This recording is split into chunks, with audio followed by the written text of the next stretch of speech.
Биздин профилдик комитет кечээ Өзбекстан-Кыргызстан ортосундагы чек ара маселесин чечүү боюнча жалпы жыйынга комитеттен өткөрүштү.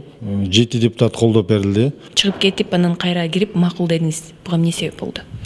Мен комитеттин ичинде сыртка чыгып, кайра кирип, сөзгө жазылгандан кийин мен кезегим келгичейин сыртка чыгып кирип жаттым. Ошол мен сыртка чыкканда чыгып кетиштир, колдобогондор.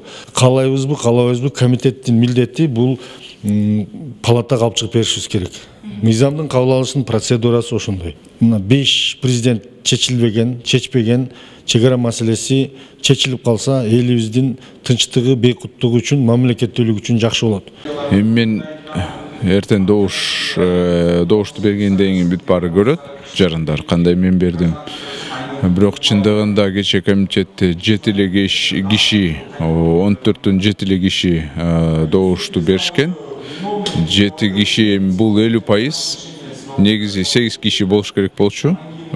Кворум ушундай да, негизи 50% плюс 1 деп ушундай негизи өткөрүш керек да.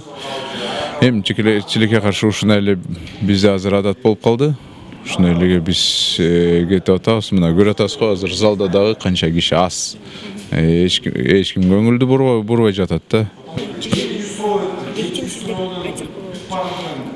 Эми регламент боюнча негизи 8 киши болуш керек. Биз мисалы бюджеттин комитетинде дайыма ушуну карабайбыз. Мисалы 19тан бизде 19 мүчө болсо, 10 киши болгондо биз отурумду баштайбыз, 10 киши болгондо биз добушту беребиз. 9 болуп калса биз өткөрбөйбүз. Чыгып кеттим, себеби документтерде ошо абмен жер берилсин деген жерин көрбөдүм мен. Ошол дагы суроолорду бердик. Мен лично өзүм суроо бергеним, мындай так жакшы жооп алганым жок. Ошо лимиттер тууралуу деп берилген суроо болчу. Сонун лимиттери десем, алар мындай мага точно жооп бербеди да. Ошол. Ошондуктан чыгып кеттиңиз. Ооба. Менин башка коллегаларыма жооп бере албайм. Өзүм эле айтайын, мен ошо чыгып кеткеним мен ошол моментте туура деп эсептеп чыгып кеттим. Мен башка коллегаларыма жооп бере албайм. Позициямдан тайбайм, эми эртең келсең көрөйлү, дагы суроолор болот. Бул жерде көптөгөн коллегаларыбыздын суроолору болот. Ошого карап тарыхый чечим болот. Кемпирабад боюнча легитимдүү эле болду. 11 депутат катышты комитеттин жыйынына, 11 депутат кворум болду. Депутаттарга комментарий бере албайм. Ар бир депутат өзү чечим кабыл алат. Бирок 11 депутат катышып кворум болгон. Негизи биз граница маселелери тактап, өзүбүздүн жерлерди баарын тактап алышыбыз керек деген биз бүт ошол жерлер менен баары менен таанышып чыктык. Мен Өзбекстандын пайдасына чечилди деп айта албайм. Эки мамлекеттин деле пайдасына чечилди. Эмне үчүн чечилбей келди ушул мезгилге чейин?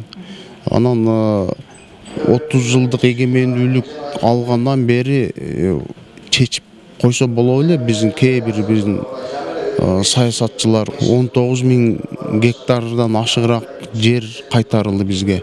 Өзбекстанга ошо Кемпирабаддагы суу 475.000 гектар жер. Мен азыр унутуп атам так маалымат. Ошол. Эгер мыйзамды биз кармабай аткандан кийин башкалардан эмне кыласыңар талапты? Мамлекеттик чек араны өзгөртүүгө же конституциялык мыйзамдарды кароодо өзгөчө абал каралган, кылдак абал каралган. 3 окуудан кем эмес кабыл алынат. Биринчи окуу менен экинчи окуунун ортосу 10 күндөн кем эмес болот. Бул катуу талап. Бул конституциялык мыйзамдын талабы. Анда четке калып калышат. Элдин пайдасына маселе чечилип калганда, ошол эле кыйкырып аткандар Кудай берди деп айкырып чыкмак. Кворум жок, чечим кабыл алынды. Булар азыр ошо буйртма менен ушундай мыйзамды, ушундай чечимди кабыл алып аткандан кийин мыйзамдуу болду деп ар бир тешиктен кыйкыра берет. Көпчүлүк депутаттар дагы регламент аягына чейин окуйт. Окуган киши коркунучтуу болуп көрүнүп атпайбы? Укук бөлүмүнүн башчысы 7 киши отурат. 7 киши отурган болсо, демек кворум жок отурабыз деген түшүнүк чыгат да, кандай эсеп.